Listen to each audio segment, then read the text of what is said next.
माननीय सभासदों, माननीय सभापति महोदया जी, तो खाली पड़ा है बिल्कुल इधर तो। माननीय सदस्यगण, माननीय अध्यक्ष जी को कई माननीय सदस्यों द्वारा कुछ विषयों पर स्थगन प्रस्ताव की सूचनाएं प्राप्त हुई हैं। माननीय अध्यक्ष जी ने स्थगन प्रस्ताव की किसी भी सूचना के लिए अनुमति प्रदान नहीं की है। सभा पटल पर रखे जाने वाले पत्र। आइटम नंबर 2, माननीय मंत्री श्री अर्जुन मेघवाल जी।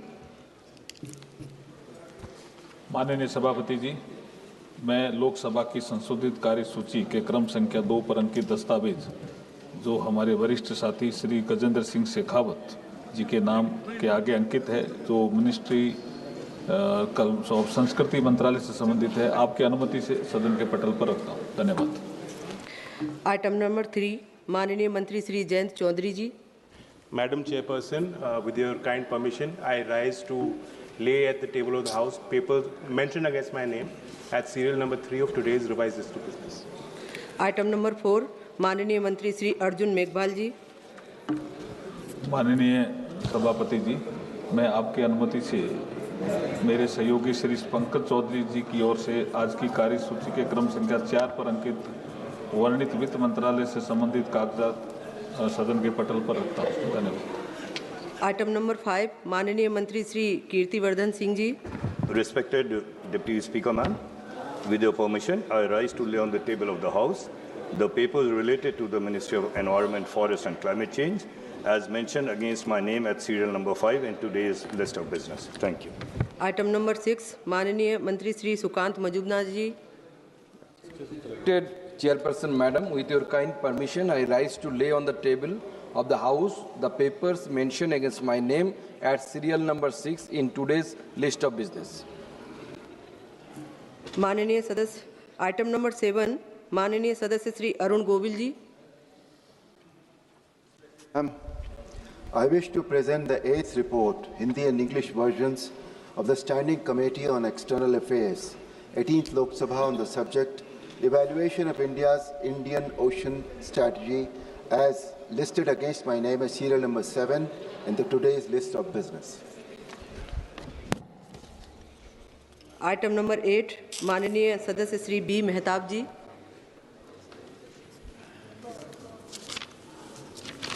माननीय महोदय, I like to present a copy of the 25th report, Hindi and English version of the Standing Committee on Finance on the subject Evolving Role of Competition Commission of India in the Economy, particularly the digital landscape, as listed against my name in serial number 8 in today's order paper. Thank you. Item number 9, माननीय सदस्य doctor CM Ramesh ji. In the 4th and 5th reports, Hindi and English version of the Standing Committee on Railways, as listed against my name at serial number 9 in today's list of business. Item number 10, माननीय सदस्य श्री प्रताप चंद्र सारंगी जी। Honorable Chairperson, Madam Sir, Madam, I rise to present the 6th, 7th, 8th and 9th reports of the Standing Committee on Water Resources as listed against my name in today's list of business. Namaskar. Item number 11, माननीय सदस्य श्री राजू बिष्ट जी। Madam, I rise to present the 18th and 19th report, Hindi and English version of the Standing Committee on Rural Development and Panchayati Raj as listed against my name in today's list of business. Item number 12, माननीय सदस्य Shri PC Mohan ji. माननीय सभापति जी, आज की कार्यसूची में मेरे नाम के सामने क्रम संख्या 12 पर यथा सूचीबद्ध सामाजिक न्याय और अधिकारिता संबंधी स्थायी समिति का 9वां, 10वां एवं 11वां प्रतिवेदन हिंदी और अंग्रेजी संस्करण में प्रस्तुत करता हूं।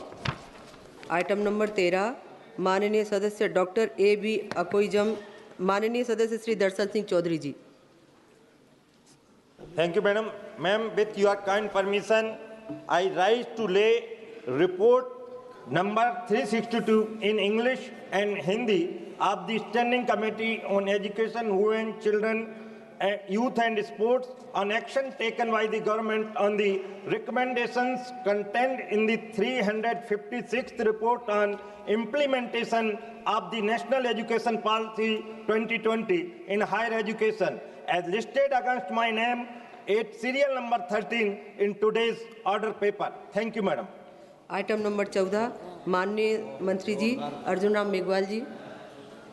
Honorable Chairperson, ma'am, with your permission, on behalf of my colleague Sri Pankaj Chaudhary, I want to make a statement regarding the status of implementation of the recommendations contained in the 46th report of the Standing Committee on Finance on strengthening credit flow to the MSME sector pertaining to the Department of Financial Services, Ministry of Finance.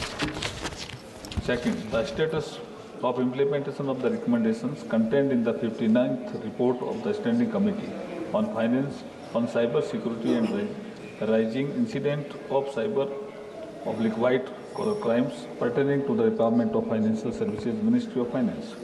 Third, the status of implementation of the recommendations contained in the 66th report of the Standing Committee on Finance on performance review and regulation of insurance sector pertaining to the Department of Financial Services, Ministry of Finance. Thank you.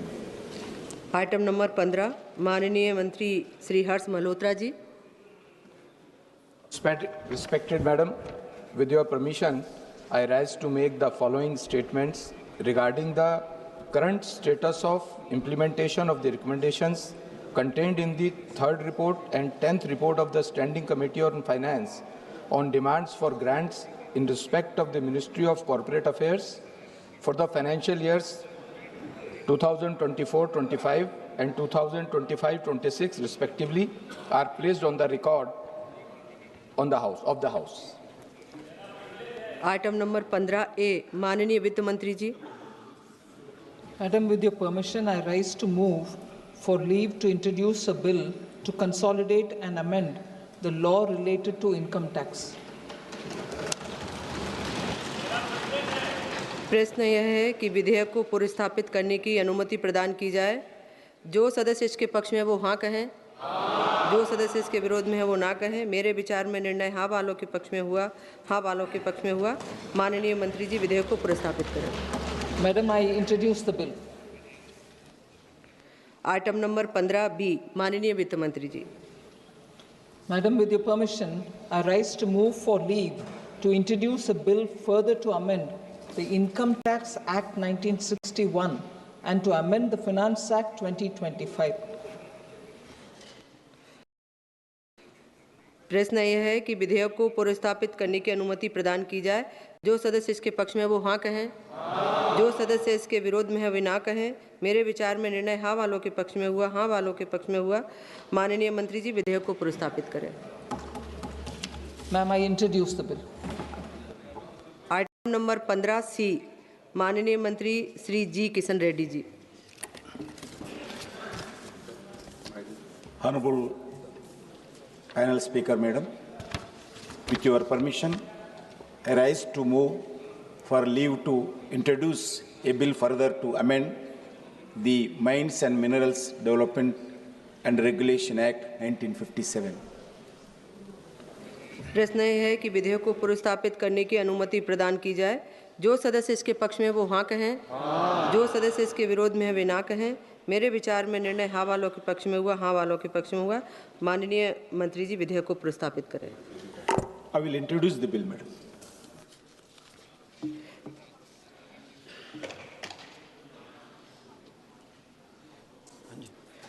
माननीय सदस्य श्री निशिकांत जी, आपका notice मिला है और माननीय अध्यक्ष जी के विचाराधीन है।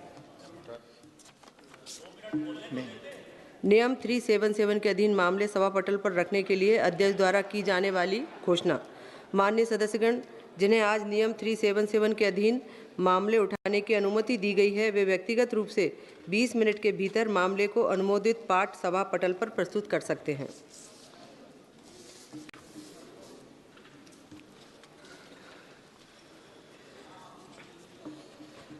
माननीय सदस्यगण, आइटम नंबर 17 और 18 एक साथ लिए जा रहे हैं। राष्ट्रीय खेल शासन विधेयक 2025, राष्ट्रीय डोपिंग रोधी संशोधन विधेयक 2025। माननीय मंत्री जी।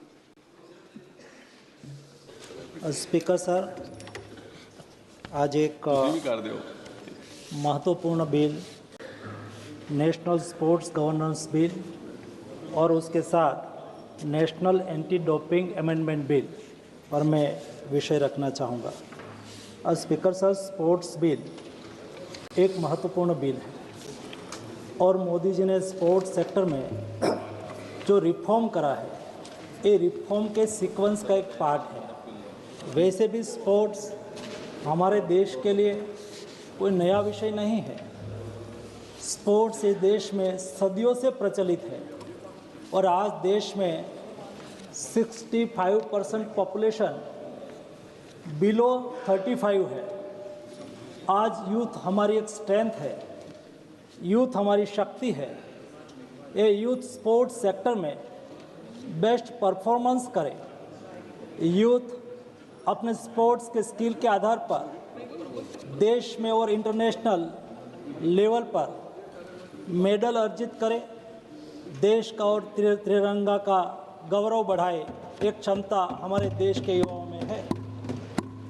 और स्पीकर साहब, सदियों पहले देश में युद्ध के रूप में भी स्पोर्ट्स प्रचलित था।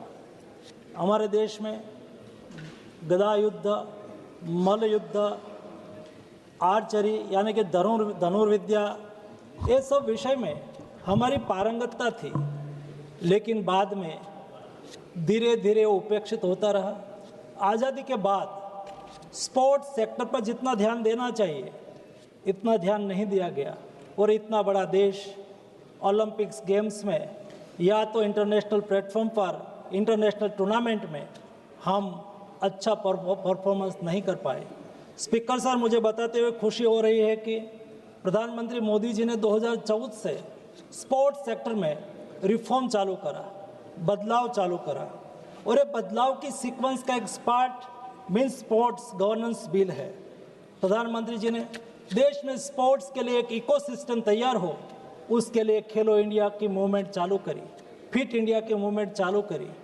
आज देश में 1000 से अधिक डिस्ट्रिक्ट लेवल पर, एक डिस्ट्रिक्ट में 1 से अधिक स्थानों पर खेलो इंडिया सेंटर खुला हुआ है। वहाँ युवाओं को ट्रेनिंग मिल रही है, एथलीट को ट्रेनिंग मिल रही है और एथलीट अच्छी तरह से अपना परफॉर्मेंस करते आगे बढ़ रहे हैं। वैसे ही जो खिलाड़ी हमारे स्पोर्ट्स में अच्छा परफॉर्मेंस करता है, उसके लिए खर्च की व्यवस्था करना, उसके लिए अच्छी ट्रेनिंग मिले, उसके लिए नेशनल इंटरनेशनल खेलने के लिए अपॉर्चुनिटी मिले, उसको अच्छा कोच मिले, उसको अच्छा एक्सपोजर मिले, इसलिए टारगेटेड ओलंपिक पोडियम स्किल का भी व्यवस्था करी है ताकि हम अच्छे से अच्छे स्पोर्ट्समैन तैयार कर सकें। यही सीक्वेंस का एक तीसरा पार्ट खेलो भारत नीति। आपने देखा होगा लास्ट 1 महीने पहले खेलो भारत नीति लॉन्च करी गई, कैबिनेट ने पारित करी। सारे देश में जो स्पोर्ट्स फ्रेटर्निटी के साथ जुड़े हुए लोगों ने उसकी प्रशंसा करी और खेलो भारत नीति के तहत हम 10 साल और 25 साल यानी कि जब हम विकसित भारत बनने की दिशा में आगे बढ़ रहे तब 25 साल तक हमारे देश के खेलों को कैसे आगे बढ़ाया जाएगा, स्पोर्ट्स साइंस को कैसे आगे बढ़ाया जाएगा, मेडल टैली को कैसे आगे बढ़ाया जाएगा, उसके लिए इकोसिस्टम कैसे होगी, इस विषय पर एक विजन डॉक्यूमेंट के रूप में खेलो भारत नीति आज सारे देश में उसकी बहुत अच्छी सराहना हो रही है। यही सीक्वेंस का एक पार्ट है sports governance bill. Sports governance bill के लिए कई बार प्रयास करा गया, भूतकाल में भी प्रयास हुआ और अभी वर्तमान समय में मोदी जी ने अच्छी बात कही है कि हमें इंटरनेशनल स्टैंडर्ड का वर्ल्ड क्लास बेस्ट एक्सलेंस के साथ हमारी तैयारी होनी चाहिए। और जब आने वाले दिनों में भारत ओलंपिक्स के लिए बिड करने जा रहे हैं, वैसी स्थिति में भारत में स्पोर्ट्स इकोसिस्टम रोबस्ट हो, दुरुस्त हो, पारदर्शी हो, अकाउंटेबिलिटी वाली हो, उस दिशा के प्रयास का एक ये महत्वपूर्ण कदम है। और जब ओलंपिक्स की बात आती है, स्पोर्ट्स की बात आती है, तब इंटरनेशनल सेक्टर भी उसके साथ जुड़ जाता है, ओलंपिक काउंसिल भी उसके साथ जुड़ जाती है। ओलंपिक चार्टर के मुताबिक देश में भी हमारी रीति नीति कार्यप्रणाली बने, ये बहुत आवश्यक होता है और इसलिए ओलंपिक चार्टर को अलाइन करना वो भी हमारे लिए ज़रूरी होता है। और उसके लिए भूतकाल में भी कई बार प्रयास करा लेकिन सफल नहीं हुए। 1975 में पहली बार देश में एक गाइडलाइन तैयार करी गई। इस गाइडलाइन के मुताबिक देश में स्पोर्ट्स का गवर्नेंस करा जाए।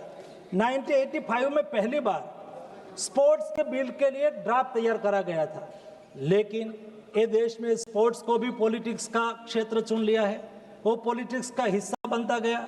कई लोगों का उसमें हित शामिल था, तो कोई प्रयास करता था मेरे जैसे मंत्री, लेकिन ये मंत्री स्पोर्ट्स गवर्नेंस बिल को लेकर आगे नहीं आ पाता था।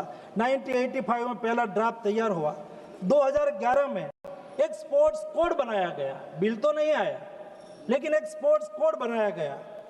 इस स्पोर्ट्स कोड के बाद 2011 में फिर से एक बार ड्राफ्ट स्पोर्ट्स बिल तैयार करा गया और 2011 में वो कैबिनेट तक पहुंचा था, लेकिन कैबिनेट तक पहुंचे उसके पहले ही उसके पर डिबेट हो गई, इंटरनल डिबेट हो गई और उस वक्त की सरकार उसको कैबिनेट में भी नहीं ला पाई थी। और 2013 में अजय माकन जी स्पोर्ट्स मिनिस्टर हुआ करते थे, उन्होंने प्रयास करा, मेहनत करी, डिबेट करा, डिस्कशन करा और उन्होंने वो समझा कि कैसा भी करके हमें स्पोर्ट्स गवर्नेंस बिल लाना चाहिए।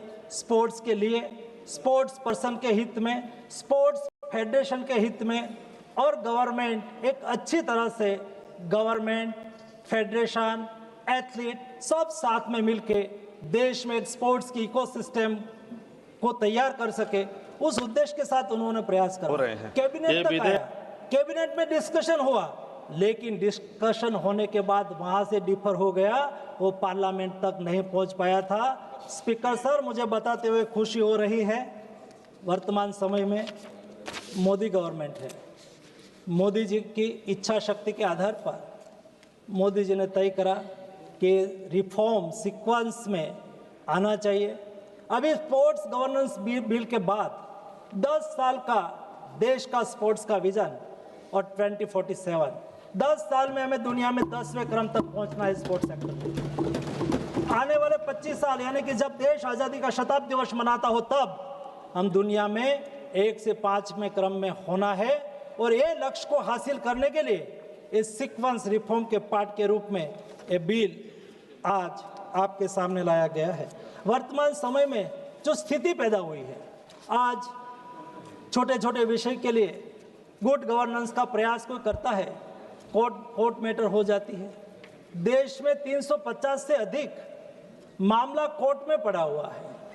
स्पोर्ट्स फेडरेशन के इलेक्शन में, स्पोर्ट्स फेडरेशन की कार्यप्रणाली में पारदर्शिता का अभाव है और कई ऐसे विषय है जो छोटी छोटी बात में स्पोर्ट्स को हित को प्रायोरिटी रखने के बजाय अपने हितों को आगे करते हैं। स्पोर्ट्स पीछे छूट जाता है और मेडल टैली में हम पीछे रह जाते हैं। हमारे एथलीट, हमारे महिला एथलीट को अच्छी तरह से पारदर्शिता से कंपटीशन में पार्टिसिपेशन करने का अवसर मिले, कोई जगह पे उसको परेशानी ना हो।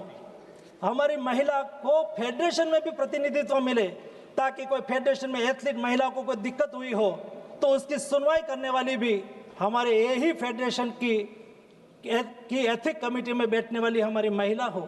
ये करना बहुत आवश्यक था और ये बिल जब हमने तैयार करा तब हमने डिटेल डिस्कशन करा और ये डिस्कशन हमने सारे फेडरेशन के साथ करा, हमने सभी राज्यों के स्पोर्ट्स मिनिस्टर के साथ करा। जब हम बिल तैयार कर रहे थे, 1 साल तक लंबा डिस्कशन हुआ।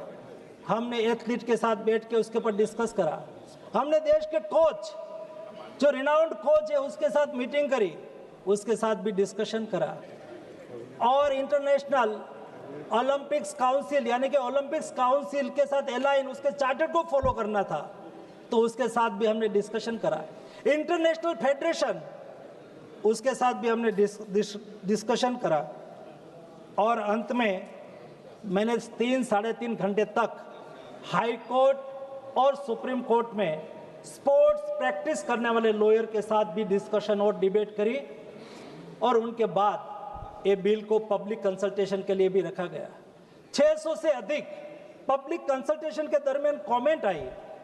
एक कमेंट का भी हमने अध्ययन करा और सारा डिबेट डिस्कशन करके एक रॉबस्ट बिल जो एथलीट के हित में हो, फेडरेशन के हित में हो, पारदर्शिता के हित में हो, फेडरेशन की स्वायत्तता बनी रहे लेकिन भी गुड गवर्नेंस हो, उस उद्देश्य के साथ इस बिल आज सदन के सामने लाया हो।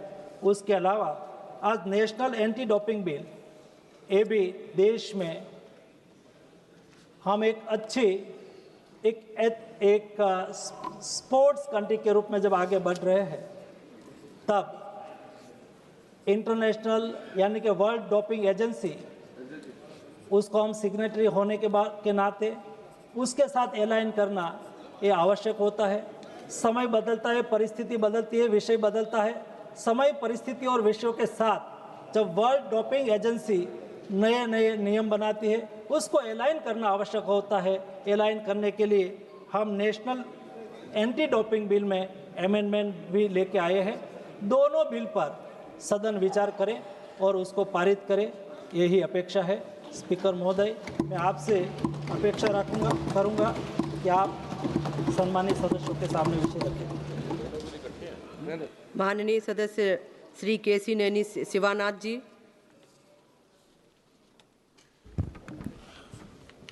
Thank you, ma'am. I am honored to speak on National Sports Governance Bill 2025. Being the representative of people of Vijayawada and also the president of Andhra Cricket Association, it's a great pride. I support this important bill.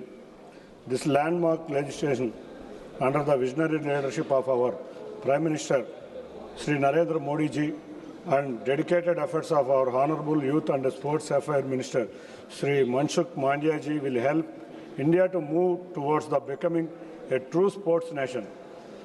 This bill, the new Khelo Bharat Niti 2025, is a bold and inclusive plan to and aim to make sports a part of daily life and encourage sports startups and promote participation from the grassroots, especially in villages among women and economically weaker sections. To build upon this movement and create a future defined by transparency, fairness, and excellence, the National Sports Governance Bill 2025 is a timely legislation. This bill addresses long-standing issues that have affected Indian sports, such as mismanagement, internal power struggles. A key feature of this bill is establishment of National Sports Board. This institute will have authority to recognize and monitor, if necessarily suspend or cancel the recognition of sports federations. They will ensure accountability by maintaining detailed records and investigation by misuse of public funds. The bill also introduced National Sports Selection Panel to guarantee fair election in all sport bodies. These bodies will require to adopt strict code of conduct of ethics. These steps will prevent uninfluenced, improve the internal functioning and protect the integrity of sports administration, especially the important focus on the athletic protection and welfare. This bill mandates safety sports policy, ensuring safety of women and minors. Every recognized sports body will be required to set up an internal grievance redressal system and to address the concerns. One of the most progressive provisions of the bill is creation of National Sports Tribunal headed by the former Supreme Court judge and High Court judges. This independent body will deal exclusively with the sports-related issues. It will offer faster, more and affordable expert resolution. BCCI is one of the such body which is already following the principles mentioned in this bill. I will be proud to be the member of that organization which stands a strong example for other sporting bodies in the country. The BCCI runs independently and is financially self-sufficient and operates through its own resources without government support. By building a necessary sports infrastructure, BCCI has brought many talented cricketers from rural areas. It is appreciable that the government through this bill has exempted such self-sustaining sport bodies and from the federations from the preview of RTI Act. Under the visionary leadership of our Honorable Nara Chandrababu Naidu, who is actively focusing on the development of sports. During his regime as a combined Chief Minister of Andhra Pradesh, he has provided stadiums, multiple training academies, and also conducted national and Afro-Asian Games, which made Hyderabad into the sports hub of one of the sports hub of India. Presently, my state has announced the best sports policy in the country, under which there is a 3% horizontal reservation in the government jobs and sportsmen and other, and also offers highest financial rewards for the national and international players for the national and international medalists. In addition to that, our Honorable Chief Minister has an ambitious plan to develop a world-class sports city in the capital region of Amaravati, which will make Andhra Pradesh national of sports by 2029. In addition to this important government bill, I would like to think that Honorable Prime Minister for Khelo India scheme, I believe that under this scheme we would focus on 2 and 3-tier cities where which immense untapped sports talent. For instance, in my constituency of Vijayawada, proudly I would like to say many national games were conducted and also being conducted. I would like to therefore humbly request the central government to approve proposals submitted for the Khelo India sports in the 2-tier and 3-tier cities. Taking to the grassroots rural sports development, I would like to highlight the vision of our younger, dynamic, forward-thinking leader, Shri Nara Lokesh Garu, who is ensuring every government school has a playground and conducts annual sports event. So, I conclude by urging the House to pass this bill and give the youth and environment and resources and opportunities. They truly is there. Let's make sports lead a way stronger, united and healthier India. Thank you. माननीय सदस्य श्री गणेश सिंह जी।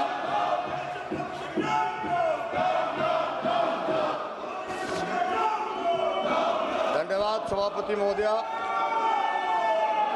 मैं राष्ट्रीय खेल शासन विधेयक 2025 पर समर्थन में अपनी बात रख रहा हूं। विपक्ष तो पूरी तरह से गैर जिम्मेदाराना रवैया अपनाकर संसद को लगातार बाधित करता आ रहा है। संवैधानिक संस्थाओं को ताक पर रख करके जिस तरह से अनैतिक रास्ते पर चलने का काम विपक्ष कर रहा है, मैं सबसे पहले इसकी कड़ी निंदा करता हूं।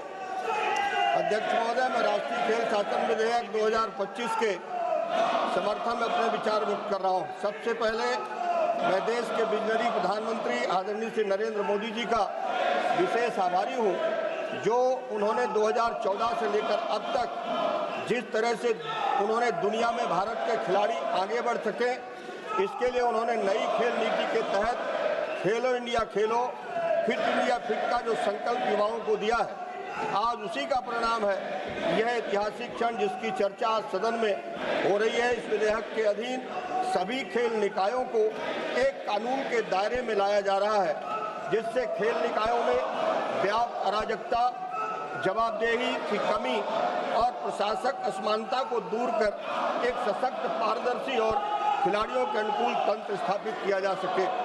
मैं प्रधानमंत्री जी को एक बार और धन्यवाद देना चाहता हूं कि 2018 में देश का पहला खेल विश्वविद्यालय मणिपुर में जो उन्होंने स्थापित किया था, जिससे देश के खिलाड़ियों को एक बड़ी सौगात मिली थी, आज उसी का परिणाम है।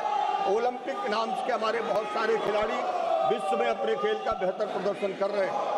विधेयक के प्रमुख सकारात्मक पहलुओं के बारे में मैं अपनी बात आपके सामने रख रहा हूं। पारदर्शी और उत्तरदायी खेल प्रशासन की दिशा में क्रांतिकारी कदम, राष्ट्रीय खेल बोर्ड का एनएसबी का गठन के सभी राष्ट्रीय खेल महासंघों की मान्यता, वित्तीय पारदर्शिता और कार्य प्रणाली के लिए एक केंद्रीकृत, स्वायत्त और पेशेवर संस्थागत ढांचा तैयार होगा। क्रिकेट सहित सभी खेल संघों की समान जवाबदेही सुनिश्चित करना, बीसीसीआई जैसे शक्तिशाली निकायों को भी विधेयक के अंतर्गत लाकर शासन व्यवस्था में समानता का सिद्धांत स्थापित किया गया है। खेल प्राधिकरण के माध्यम से शीघ्र विवाद समाधान, खिलाड़ियों, कोचों और संघों के बीच विवादों का निपटारा, त्वरित, निष्पक्ष और विशेषज्ञता आधारित तरीके से होगा। चुनाव पैनल की स्थापना द्वारा संघों के चुनाव में निष्पक्षता आएगी। खेल संघों के चुनाव गुटबाजी और वंशवाद से मुक्त होकर निष्पक्ष और पारदर्शी ढंग से संपन्न हो सकेंगे। खिलाड़ियों की सुरक्षा एवं कल्याण की दिशा में पहल, यौन उत्पीड़न, भेदभाव, मानसिक उत्पीड़न आदि को रोकने के लिए आचार संहिता और जैसी व्यवस्थाएं इस विधेयक में शामिल की गई। आरटीआई के दायरे में लाकर सार्वजनिक जवाबदेही सुनिश्चित करना, संघों की कार्रवाई, वित्तीय खर्च और निर्णय लेने की प्रक्रिया अब सार्वजनिक जांच के दायरे में आएगी। अंतर्राष्ट्रीय मानकों के अनुसार विधायी संरचना विधेयक को आईओसी और फीफा जैसे निकायों के मानकों से सामंजस्य रखते हुए तैयार किया गया है, जिससे भारत की वैश्विक साख को बढ़ावा मिलेगा।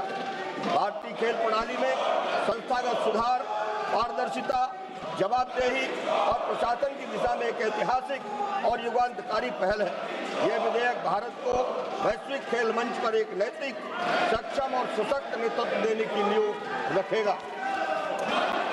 राष्ट्रीय खेल ओलंपिक एनओसी का गठन होगा। इस विधेयक के माध्यम से राष्ट्रीय पैरा ओलंपिक समिति एनपीसी का गठन होगा। राष्ट्रीय व क्षेत्रीय खेल महासंघ की पूर्ण संरचना की जाएगी। यह सभी निकाय अपनी अपनी अंतर्राष्ट्रीय खेल से संबंधित होंगे। यदि कोई टकराव की स्थिति बनती है तो केंद्र सरकार स्पष्ट दिशा निर्देश जारी करेगी। प्रत्येक निकाय में अधिकतम 15 सदस्यीय कार्यक्रम समिति होगी, जिसमें कम से कम 2 खिलाड़ी प्रतिनिधि व 4 महिलाएं अनिवार्य होंगी। कार्यकारी समिति के सदस्यों की आयु सीमा 25 से 75 वर्ष तथा उनका कार्यकाल अधिकतम 3 बार का होगा। अध्यक्ष, महासचिव, कोषाध्यक्ष जैसे प्रमुख पदों पर केवल विशिष्ट खिलाड़ी या पूर्व पदाधिकारी ही नियुक्त किए जा सकेंगे, ऐसा प्रावधान इस विधेयक में किया गया। राष्ट्रीय खेल बोर्ड एनएसपी और एनएसएफएस को मान्यता देने, निलंबित करने, संचालन, निगरानी तथा धन के दुरुपयोग, खिलाड़ी कल्याण और प्रशासनिक शिकायतों की जांच का दायित्व राष्ट्रीय खेल बोर्ड को अब दिया जाएगा। आवश्यकता पड़ने पर यह बोर्ड एडहॉक प्रशासनिक समिति का भी गठन कर सकता है। एनबीएस में अध्यक्ष सहित विभिन्न खेल प्रशासनिक विशेषज्ञ होंगे, जिन्हें केंद्र सरकार द्वारा गठित चयन समिति की सिफारिश पर नियुक्त किया जाएगा। यह बोर्ड मार्गदर्शक संस्था के रूप में काम करेगा, न कि पूर्व नियंत्रक के रूप में। राष्ट्रीय खेल न्यायाधिकरण खेल संबंधी विवादों के शीघ्र निपटारे के हेतु एक स्वतंत्र न्यायाधिकरण की स्थापना की जाएगी।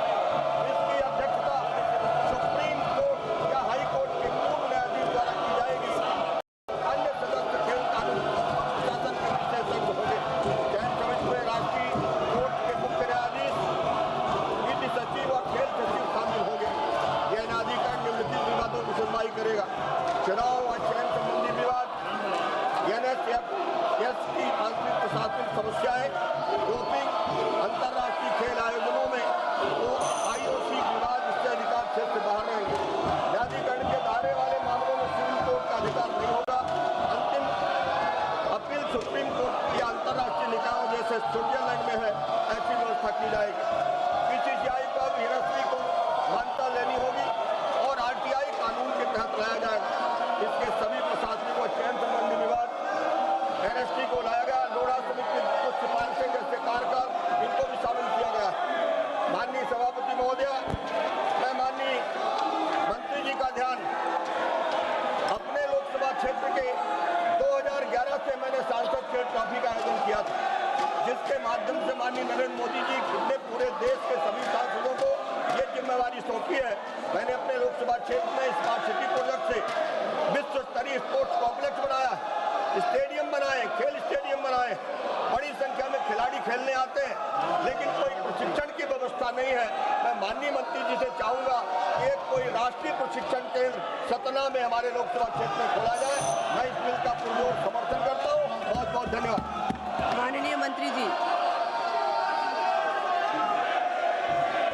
Speaker sir, national sports governance bill और national anti doping amendment bill पर सम्मानित 2 सदस्यों ने अपना महत्वपूर्ण विषय रखा है, कैसी नैनी शिवनाथन और गणेश सिंह जी, और मैंने भी विस्तृत रूप में ये बिल से होने वाले फायदे और हमारे देश के स्पोर्ट्स को आगे बढ़ाने के लिए उसका क्या महत्व रहेगा, उस विषय में भी मैंने विस्तृत बयान दिया है।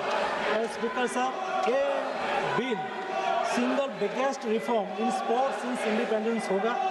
ये बिल से स्पोर्ट्स को ग्राउंड से ग्लोरी तक के ले जाने के सपना हमारे देश के है वो साकार होगा। ये बिल से अकाउंटेबिलिटी और प्रोफेशनलिज्म पक्का करेगा। ये बिल हमारे देश के महिलाओं को अपॉर्चुनिटी देगा। स्पोर्ट्स गवर्नेंस बिल से हमारे देश के एथलीट को न्याय मिलेगा। फेडरेशन में अच्छा बेस्ट गवर्नेंस होगा।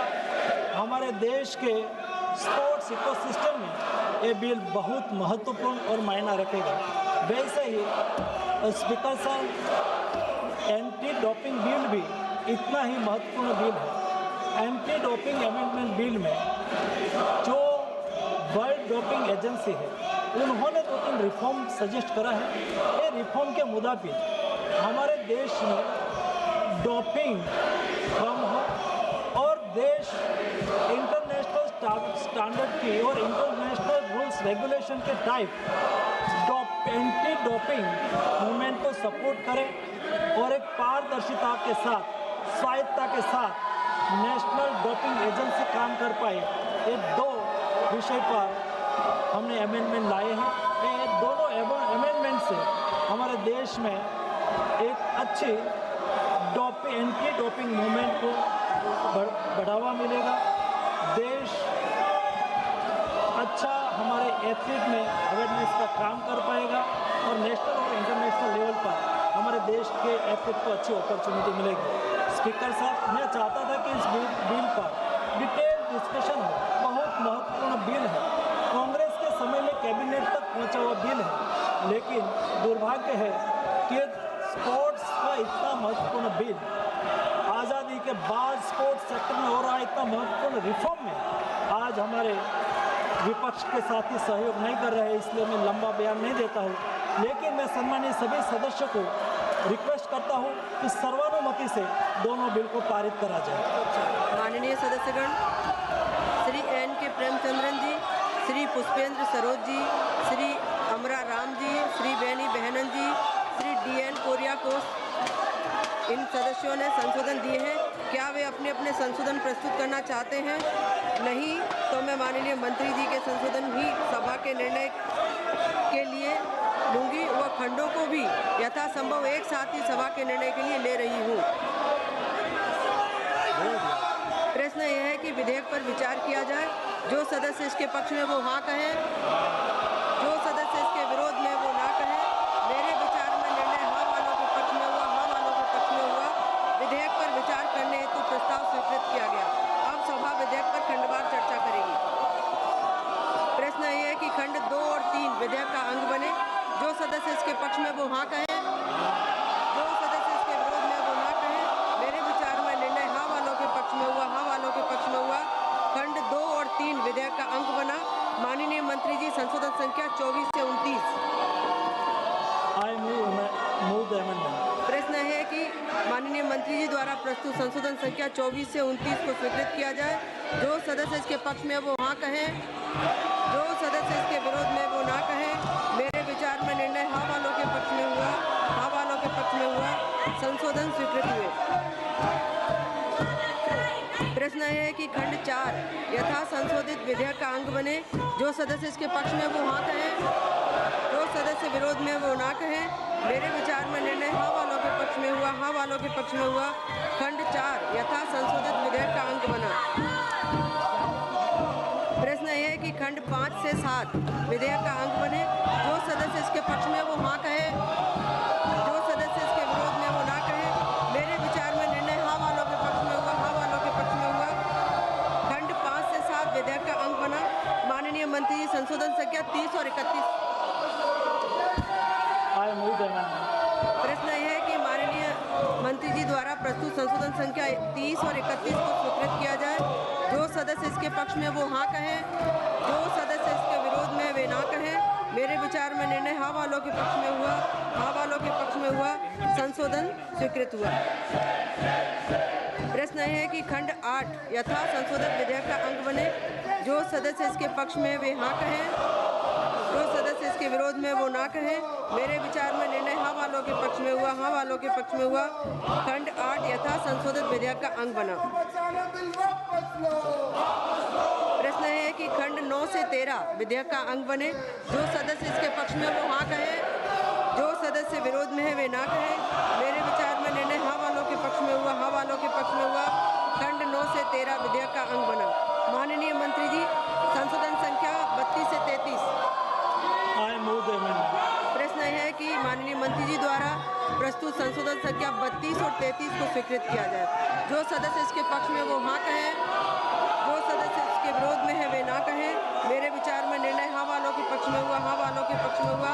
संशोधन स्वीकृत हुए। प्रश्न यह है कि खंड 14 यथो संशोधित विधेयक का अंग बने। जो सदस्य इसके पक्ष में वो हाँ कहे, जो सदस्य इसके विरोध में है वो ना कहे। मेरे विचार में निर्णय हाँ वालों के पक्ष में हुआ, हाँ वालों के पक्ष में हुआ। खंड 14 यथो संशोधित विधेयक का अंग बना। माननीय मंत्री जी, संशोधन संख्या 34 से 35। I move the amendment. प्रश्न है कि माननीय मंत्री जी द्वारा प्रस्तुत संशोधन संख्या 34 से 35 को स्वीकृत किया जाए। जो सदस्य इसके पक्ष में है वो हाँ कहें, जो सदस्य इसके विरोध में है वो ना कहें। मेरे विचार में निर्णय हाँ वालों के पक्ष में हुआ, हाँ वालों के पक्ष में हुआ। संशोधन स्वीकृत हुआ। प्रश्न है कि खंड 15 यथा संशोधित विधेयक का अंग बने। जो सदस्य इसके पक्ष में वो हाँ कहे, जो सदस्य इसके विरोध में है वे ना कहे। मेरे विचार में निर्णय हाँ वालों के पक्ष में हुआ, हाँ वालों के पक्ष में हुआ। खंड 15 यथा संशोधित विधेयक का अंग बने। प्रश्न है कि खंड 16 से 38 विधेयक का अंग बने। जो सदस्य इसके पक्ष में है वो हाँ कहे, जो सदस्य इसके विरोध में है वो ना कहे। मेरे विचार में निर्णय हाँ वालों के पक्ष में हुआ, हाँ वालों के पक्ष में हुआ। खंड 16 से 38 विधेयक का अंग बना। प्रश्न यह है कि खंड 1 अधिनियम सूत्र उद्देशिका और विधेयक का नाम विधेयक का अंग बने। जो सदस्य इसके पक्ष में है वो हाँ कहे, जो सदस्य इसके विरोध में है वे ना कहे। मेरे विचार में निर्णय हाँ वालों के पक्ष में हुआ, हाँ वालों के पक्ष में हुआ। खंड 1 अधिनियम सूत्र उद्देशिका और विधेयक का पूरा नाम विधेयक का अंग बना। माननीय मंत्री जी प्रस्ताव करें कि विधेयक को यथा संशोधित पारित किया जाए। विधेयक को यथा संशोधित पारित करा जाए। प्रश्न यह है कि विधेयक यथा संशोधित को पारित किया जाए। जो सदस्य इसके पक्ष में वो हाँ कहे, जो सदस्य इसके विरोध में वो ना कहे। मेरे विचार में निर्णय हाँ वालों के पक्ष में हुआ, हाँ वालों के पक्ष में हुआ। प्रस्ताव स्वीकृत हुआ। विधेयक यथा संशोधित पारित हुआ।